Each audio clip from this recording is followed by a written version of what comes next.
Welcome to the Great Detectives of Old Time Radio. From Boise, Idaho, this is your host, Adam Graham.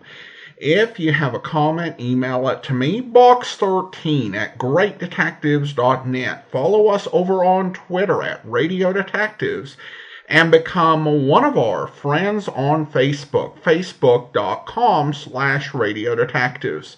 Today's program is brought to you in part by the financial support of our listeners. You can support the show on a one-time basis by mailing in a donation to Adam Graham, P.O. Box 15913 13, Boise, Idaho 83715. Or you can become one of our ongoing Patreon supporters for as little as $2 per month. Just go to patreon.greatdetectives.net. Well, now it is time for this week's episode of Tales of the Texas Rangers. The original air date, January 7th, 1951, and the title is Deadhand Freight. The National Broadcasting Company presents Joe McCrea in Tales of the Texas Rangers. Tonight, transcribed from Hollywood, another authentic reenactment of a case from the files of the Texas Rangers.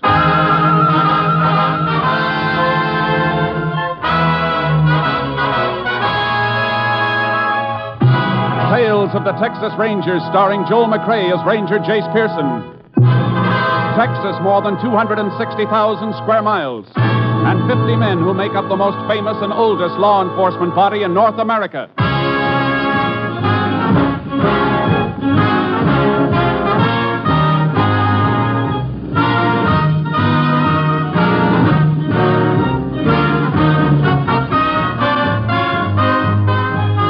Now, from the files of the Texas Rangers come these stories based on fact.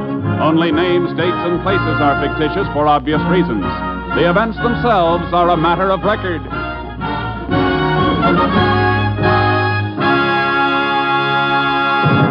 Case for tonight, Deadhead Freight.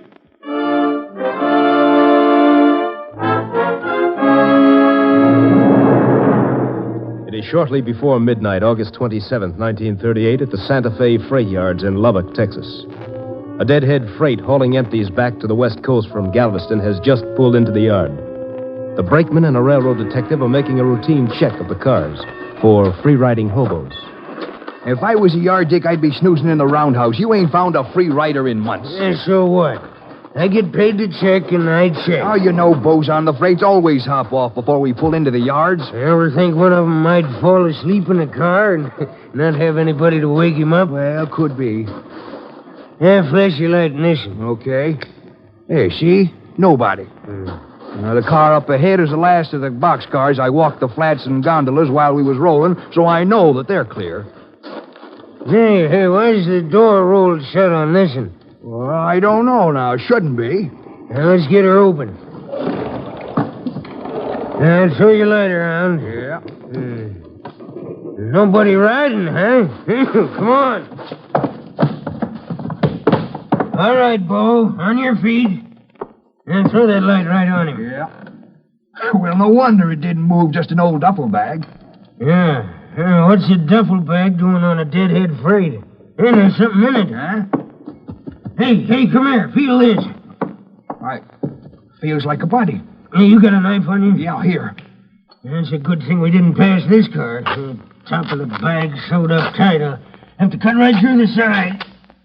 Yeah. What? It's a young woman. Yeah, stabbed to death.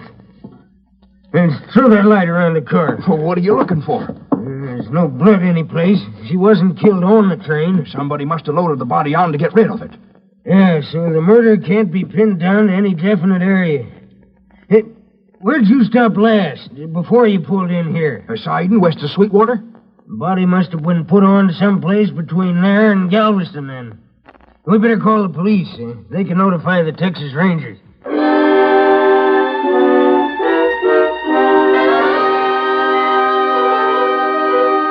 After a brief but penetrating study of the situation, Ranger Captain Stinson had the body removed to a Lubbock funeral parlor. He then requested Texas Ranger Jace Pearson to take over the case. Well, there it is, Jace. Pretty brutal job of stabbing. You figure it happened a good piece from here, huh? Couple of reasons for that. Here's a map. Shows the route the freight train took. Spot circled in red shows where it made stops. And at what time. I see. No stops after it left the siding outside Sweetwater, huh? Right. And most of the stops were made much further east. Well, according to the time of these stops, body must have been loaded on the train between Presby here and Turner City here. Well, how do you arrive at that? Train made all its night stops between these points. Isn't likely the killer loaded the body on by daylight. Too much chance of being spotted by the train crew. That's good reasoning, Jace. You may be right. You said the body was sewed up in a duffel bag. Yeah. You better look at it before I send it on to the lab. I have the undertaker lock it in this cabinet and give me the key. Yeah, here it is. Regular opening at the top of the bag is sewed up tight. The draw cord is missing. See? Good thing the man who found the body cut into the bag instead of ripping out those new stitches. Yeah, I see what you mean. Kind of funny stitching. It may have been made by somebody with a special trade where that kind of stitching's used. Lab gets a look at it, may be able to tell us what trade. Well, I hope so. The bag itself won't help much, I'm afraid. Probably picked up in war surplus. Could belong to anybody. Hey, look at this. The bottom of the bag. It's kind of soiled. Whoever carted it around with a body in it must have set it on the ground to rest. It sure did. On reddish-brown earth. Blood seepage made some of it stick. Let's have a look at that train map again. I think that earth stain kind of narrows down our search, Captain. Oh? How come? I know the country that train passed at night. I've been over it plenty. Only place I've seen earth that color is right around this area and a few stream beds. Cotton belt runs parallel to the railroad for about 40 miles through there. Well, I've seen all I want to see, unless you have something else. Nope. Let's go. I'll get this bag off to Austin. Body going to be held here for identification? Yeah. If she isn't identified, we'll see if we can run down something by her clothes. Any laundry marks or anything on them? Afraid not, Jace. Homemade and home laundered. No dental work to help us either. And her fingerprints aren't on the file. Might have a man check on the shoes she was wearing. They weren't homemade. Yeah, we'll try it. You got any ideas about what you're going to do? If it's all right with you, I'd like to take a crack at that cotton belt area. Tow charcoal down on the horse trailer and then ride parallel to the railroad tracks and see what I can find. Well, that's a lot of territory. How about Steve Clark riding with you? Good deal. We get anything from the lab, I'll let you know. I'll radio Clark and assign him. Then you can pick him up on the way. Good luck, Jace. Thanks, Captain. You'll hear from me.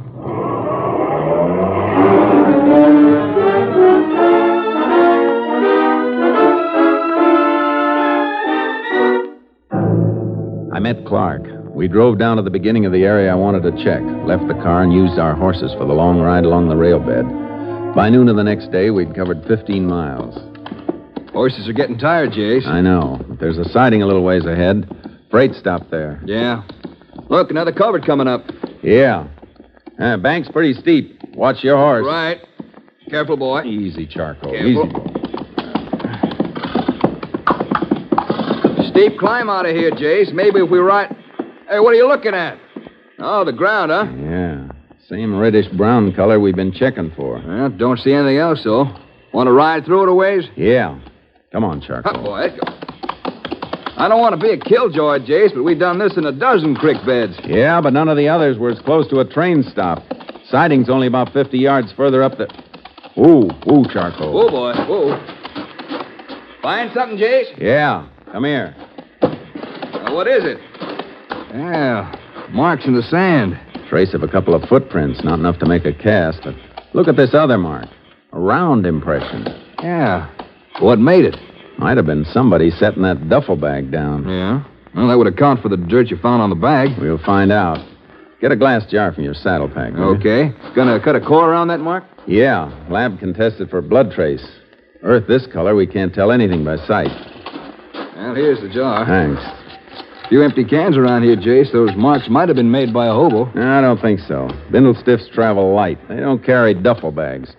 What's the nearest town to here? Bullville, about a mile further on. Well, let's get there. We can phone for a highway patrol car, and they can drive you back and pick up our car. Right. You gonna check around Bullville? With a fine-tooth comb. The cotton crop around Bullville was good. Too good. Migratory pickers were jamming the town. I had photos of the dead girl and tried to find somebody who might have seen her. No, Ranger. Never saw her around the gin here. Town's full up, though. It's possible one of the pickers saw her someplace. You know anybody who comes in contact with a lot of the pickers? No. Afraid you have to tackle them crew by crew. That's what I was trying to avoid. Yeah. Must be a couple of thousand migratories around. You mind if I ask your man at the weighing platform to check with the haulers when they bring cotton in for ginning? No, it's all right with me. Thanks. Oh, Ranger. Hold it a second. Just happened to think. There is somebody who gets to see a lot of the pickers. Who? A Mexican woman. Name's Old Rosie. Drives a junky old truck around peddling soda pop in the fields. You know where I can locate her? Yeah, haulers give you a lift out to the fields. And somebody will steer you out to her. Everybody knows Old Rosie.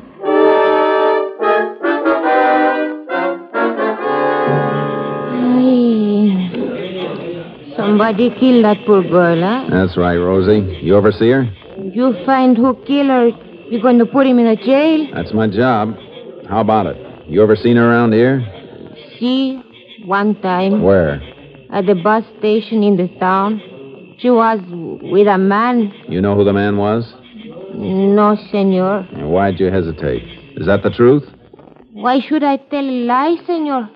I don't know who the man was, but he looked like he was.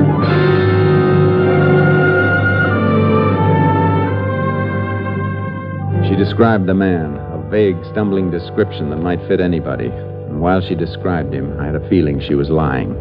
A feeling that was strengthened by a faint odor of whiskey coming from the truck. Whatever business Rosie was in, it wasn't limited to the sale of soft drinks. I pretended to swallow her story, then I got a lift back to town where Steve Clark was waiting with our car. Better hop in, Jace. Just had a call from Austin. And they checked the earth sample we sent in the jar? Yeah, blood trace all right. Same type as the victims. They got a line on a few other things, too. The shoes on the dead girl have been traced through the manufacturer to a store in Sheffield. Here, I wrote down the name of the store and the address. We better get over there and see if we can establish identity. Yeah, shoes will be waiting at the Sheffield airport. Isn't likely that a shoe clerk is going to remember who he sold them to, though. I saw the shoes. They've been repaired recently. Whoever fixed them might remember. Well, that's a chance. Any information on that duffel bag? Yeah, lab ties it in with a seaman. How? Well, stitches used to sew up the bag are the kind seaman used to mend a torn sail. Chase, you look like that throws you. It does, a little. I was beginning to have a sneaking suspicion about an old Mexican woman. But she's no seaman. What made you suspect her? She said she saw the dead girl with a man. She gave me kind of a phony description. Not only that, but she's supposed to be selling soft drinks to the field hands from an old truck. It reeked of liquor. Oh, bootlegging, huh? Hey, that could mean something. What? A report from Austin mentioned liquor stains on that duffel bag. Naturally, they just figured that a bottle had been broken in the bag at one time or another, but... Yeah, but it could be something else, too. Yeah? That bag might have been used for hauling moonshine. Stop the car. Hey, Jace, what's the matter? Slide out. I'm going to Sheffield alone. You stay here. Okay, Jace. What do you want me to work on? Tail old Rosie, the Mexican woman, while I'm gone. Check on any special contacts she makes. Whoever she sees, find out who they are. See if you can run down any who've worked as seamen.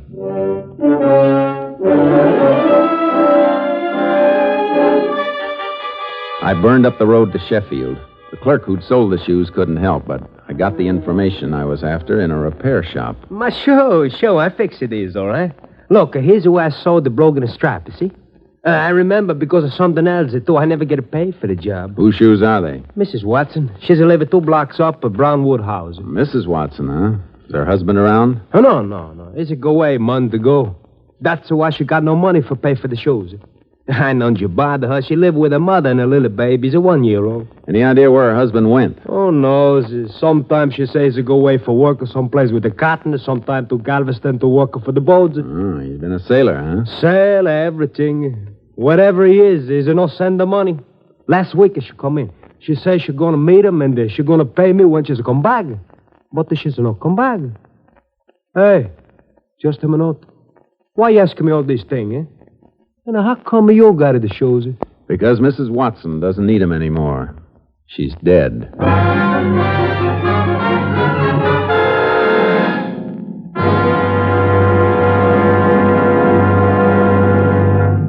You are listening to Tales of the Texas Rangers, starring Joel McCrea as Ranger Jace Pearson. We continue now with tonight's case, Deadhead Freight, an authentic story from the files of the Texas Rangers.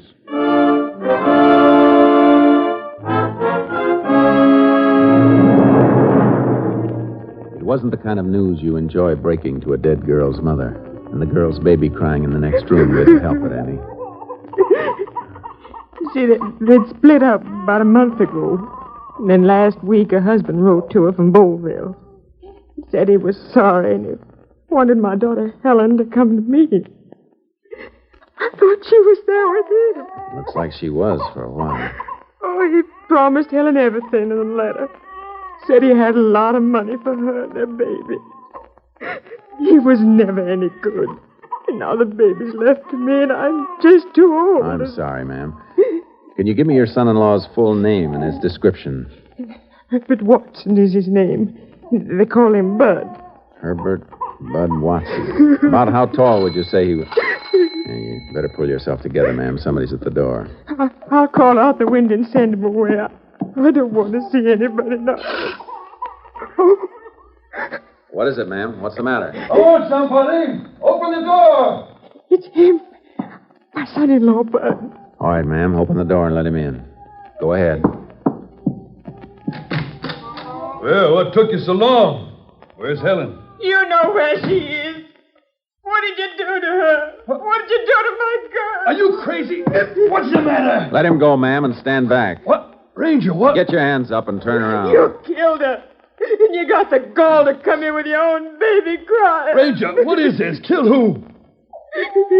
Helen. Where's Helen? Where is she? Don't you know, Watson? Or did you think she'd never be identified?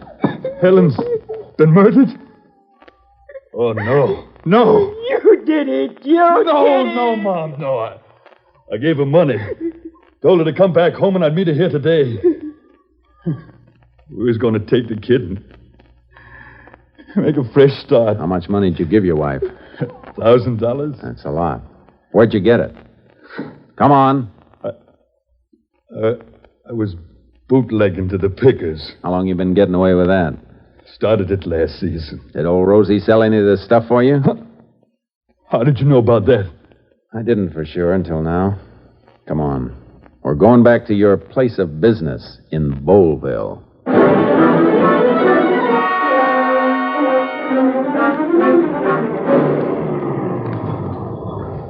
Hi, Jace. Steve?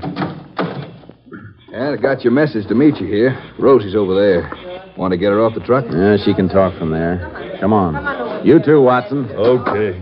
Bud Watson, murdered girl's husband. Been bootlegging here. Rosie's been moving some of the stuff for him. Oh? Why you keep me from my work, senor? Your work isn't as legal as it could be, Rosie, so sit tight. Yeah, you ever seen this man before? You know she's seen me before. They didn't ask you. How about it, Rosie? Si. All right, Rosie. Now, is he the same man you saw at the bus depot with the girl whose picture I showed you? Si. He's the man. At the bus depot? But that ain't so. I was never with Helen at the bus depot. You didn't meet her when she came down here? No, I tell you. I didn't know what bus she was coming in on. Or even if she would come after she got my letter. First I saw her, she turned up here at the shack. Well, how about when she left to go home? She only stayed 2-3 hours all told. Let her go back to the bus depot alone because, well, it was getting dark.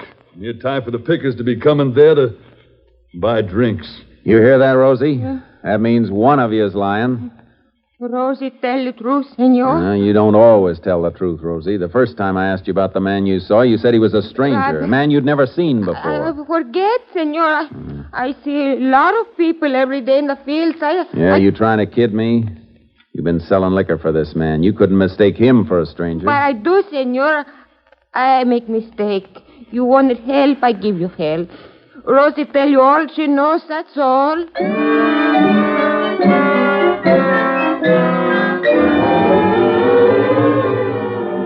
Now it was obvious that Rosie was lying, just as I'd suspected her of lying the first time. There had to be a reason for it. We took Bud Watson into Bowlville jail and then went back to search his shack.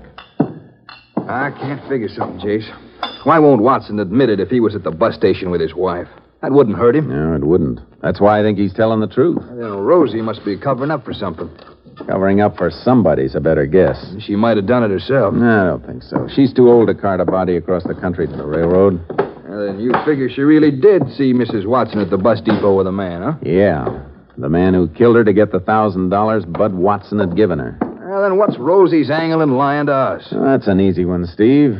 Shakedown. Hey, Jace, you're right. Couldn't be anything else. Why, it'd be worth the cut for her to forget seeing the man and say it was Watson instead. Only one thing wrong with it. What? Well, I watched her while you were gone. She didn't make any suspicious contacts, nothing that could have been a payoff. She might have gotten her payoff right after I showed her the Watson girl's picture and told her she'd been murdered. That was before you started to tail her. Yeah, I didn't think of that. She had time. Well, we combed this shack, Jace. Nothing here. What do we do now? Go back to tailing Rosie again. If she squeezed hush money out of the man once, she's liable to try it again. They all do. We'll start by watching her house when she comes in from the fields tonight.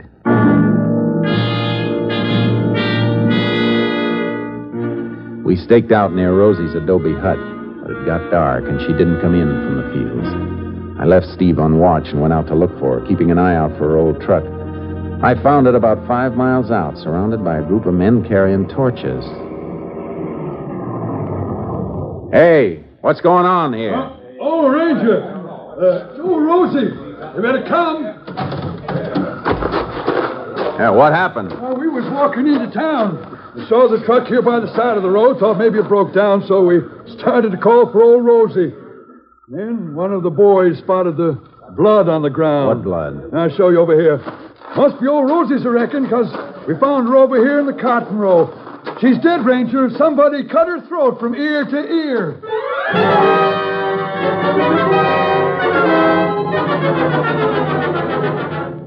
Old Rosie had tried to shake down a killer once too often, with the usual payoff.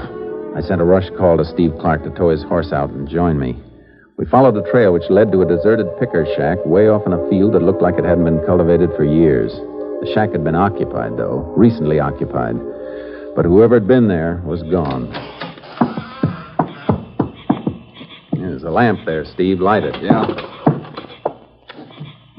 It's clean as a whistle, Jay. Yeah, it's too clean. That floor's been scrubbed mighty hard for a shack like this. It sure has. Especially for a place nobody's living in. Must have been cleaning up blood. Yeah. And there are 2 other things. What's that? Whoever was hiding here was mighty handy with a knife. Look at the inside of the door. Circle drawn on the wood. Wood chipped where somebody practiced throwing a knife at it. Yeah, good aim. All the marks are right smack inside the circle. Now, what else? Take a look at the lamp you just lit. The cord it's hanging by. It's just an ordinary hunk of rope. Except for the knot holding the lamp, a running bowline. So the light could be raised or lowered toward the table. A running bowline is a seaman's knot. Yeah, and that cord is just about big enough to be the draw cord from a duffel bag. Our seaman was here, all right. Well, it couldn't have been Watson, Jace. He was safe in jail when Rosie was killed. Yeah. Whoever Rosie saw with Mrs. Watson at the bus depot must have met the girl after she left Watson, after she had the money. Yeah? Married woman on her way home to her baby isn't liable to leave a bus depot with a stranger, is she? Chances are it was somebody she knew. Well, Watson's been a sailor. Think it might have been an old shipmate of his? Let's go see if he remembers one who was handy with a knife.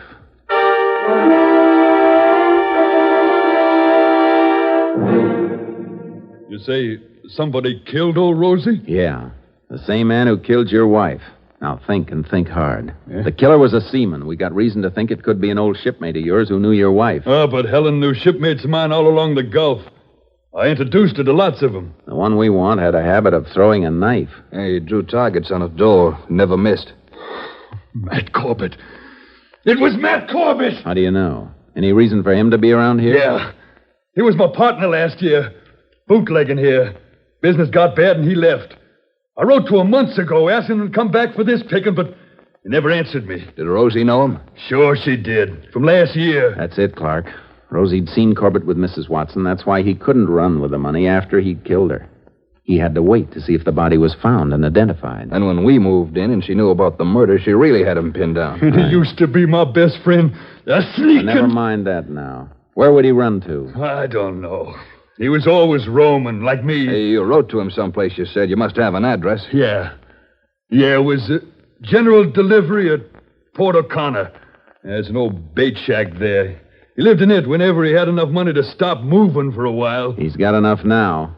What he got from your wife. Come on, Clark. Let's get him.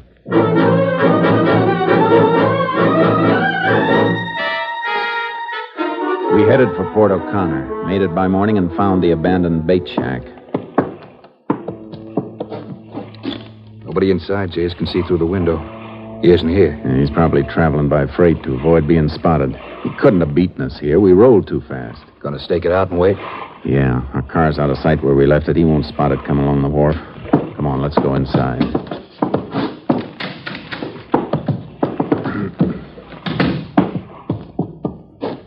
Yeah, looked like Matt Corbett's the man we're after, all right. Same trademarks here we found on that picker shack at Bullville. Yeah. Knife marks in a circle on the door. Same running bull and holding the lamp. Draw that burlap sack across the window. That'll make it pretty dark in here, Jace. You want it dark when you're throwing a surprise party.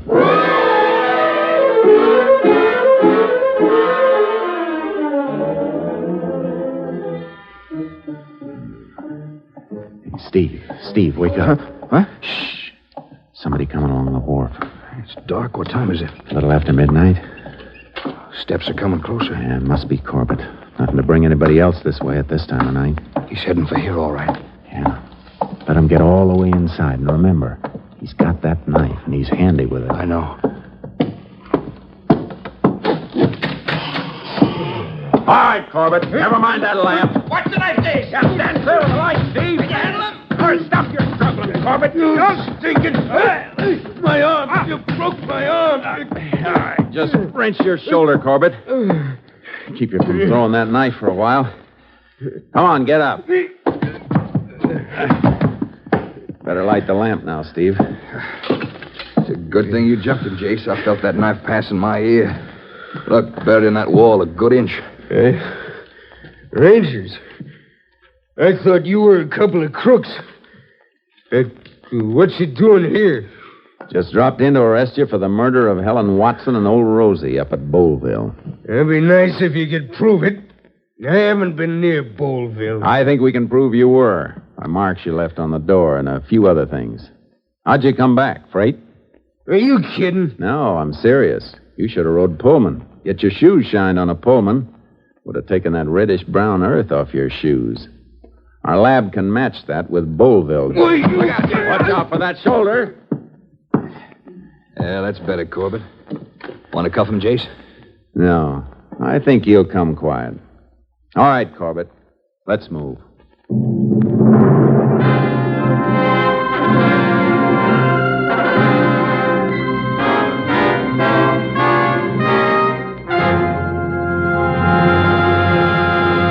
Herbert Bud Watson served the required term for his bootlegging activities, and Matt Corbett was tried and convicted of murder. The sentence of the court was carried out on February 20th, 1939, when at Huntsville Penitentiary, Matt Corbett died in the electric chair.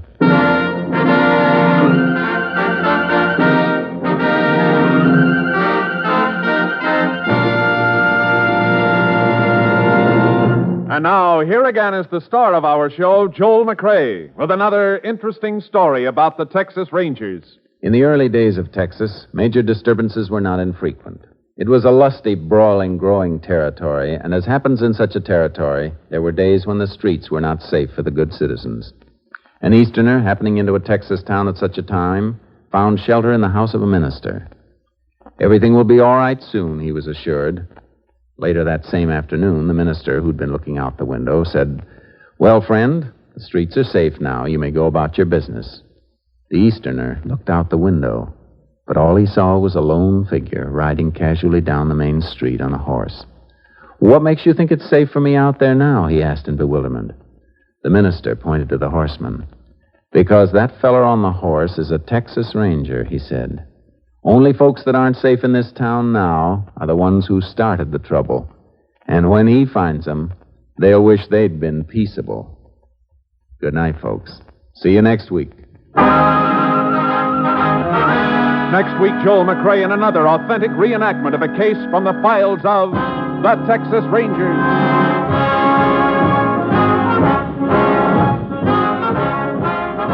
Joel McRae is currently seen starring in the MGM production Stars in My Crown. Tonight's cast included Tony Barrett, Herb Ellis, Tom Holland, Byron Kane, Tom McKee, and Lillian Baeff. This story was transcribed and adapted by Joel Murcott, and the program was produced and directed by Stacy Keats. Hal Gibney speaking.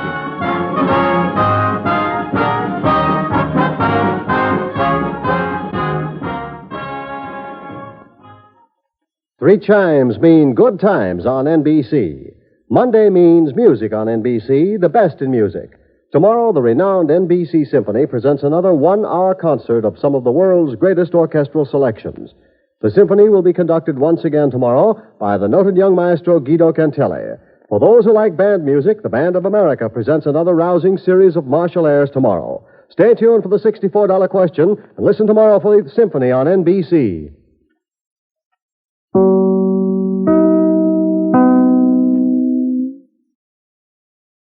Welcome back. Well, a really good episode, and I think it did bring home a point where Ranger Pearson was able to make a decision based on his knowledge of this particular area in Texas. Police officers' job is to know their city, in particular the areas that they patrol. The better they know their city and their streets, the better they are going to be able to make decisions and to, in the case of a pursuit, know where to turn, where someone is heading, and have all of that key intelligence. It's the true in the same way, I think, for a Texas Ranger. He's got to have a good working knowledge of his state, or at least those regions or areas of the state he's responsible for. I don't think it's realistic or even possible for someone to have that sort of detailed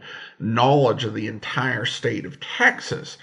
So I do wonder if there's more of a regional structure to the state for the Rangers. Well, I mean, I think there have to be in the modern day. But in the 1950s, I wonder if that was the case. And also if the writers kept Ranger Pearson to working this one specific region, or whether, kind of like how on Dragnet they had Friday jumping from department to department, whether they have Jace Pearson covering more of the state than he realistically would in order to adapt more case files from real life than they might otherwise have access to. I think you'd need someone with a better working knowledge of Texas geography to chart all of that information. But I do wonder about it. All right, I do want to go ahead and thank our Patreon supporter of the day. Thank you to Lisa, Patreon supporter since July of 2015, currently supporting us at the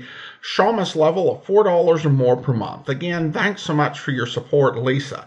And that will do it for today. If you are enjoying this podcast, be sure to rate and review it wherever you're getting your podcast from. We'll be back next Saturday with another episode of Tales of the Texas Rangers. Coming up on Monday, we'll begin a new week of the great detectives of old-time radio with an episode of Casey Crime Photographer, where... Hello, Paxton. Evening, Mr. Mercer. You're, all alone, I see. Yeah? What's that young bull terrier of yours need tonight, eh? Well, I just dropped in to say hello. Ah, that's good of you. You look as though you had something on your mind, Mr. Mercer. Paxton, I want a gun. A gun? I've been told you can get me one. I sell pet supplies, not guns. Whoever told you that... I got a phone call today from a man who said you knew the right people. He wouldn't give me his name, but he was obviously somebody who knows the spot I'm in. As you must know, you hear all the neighborhood gossip. I know Jeff Robbins gets out of city jail tomorrow after serving 60 days for throwing a punch at his wife because of you. I had nothing to do with her. Robbins is just a jealous fool. But you figure Robbins will come out of jail pretty sore at both of you. He's threatened both of us, and I need a gun to protect myself. How about her? Well, she'll be with friends he doesn't know about, but I can't disappear like that. I've got to be at my job. Now, I don't want to go to the police for protection. I see. Will you get me a gun? Well, if I don't, you'll try to get it from somebody else. Yes. Well, Mr. Mercer, then I may as well get your business. And I won't be too hard on your pocketbook. A good handgun, fully loaded, will cost you only $75. 75? Under-the-counter prices usually run from $200 up. Guess you don't know much about guns. No, I don't. I've got 75 on me. Give me the gun. Why, hey, I don't keep those things in stock. You'll get your rod tomorrow. That's Wednesday. You come to the back door of my shop for it at 6 tomorrow night. But Robbins will be released long before that. I hope you'll be with us then. In the meantime, do send your comments to box13@greatdetectives.net. Follow us on Twitter @Radio Detectives and become one of our friends on Facebook, facebook.com/Radio Detectives. From Boise, Idaho, this is your host, Adam Graham, signing off.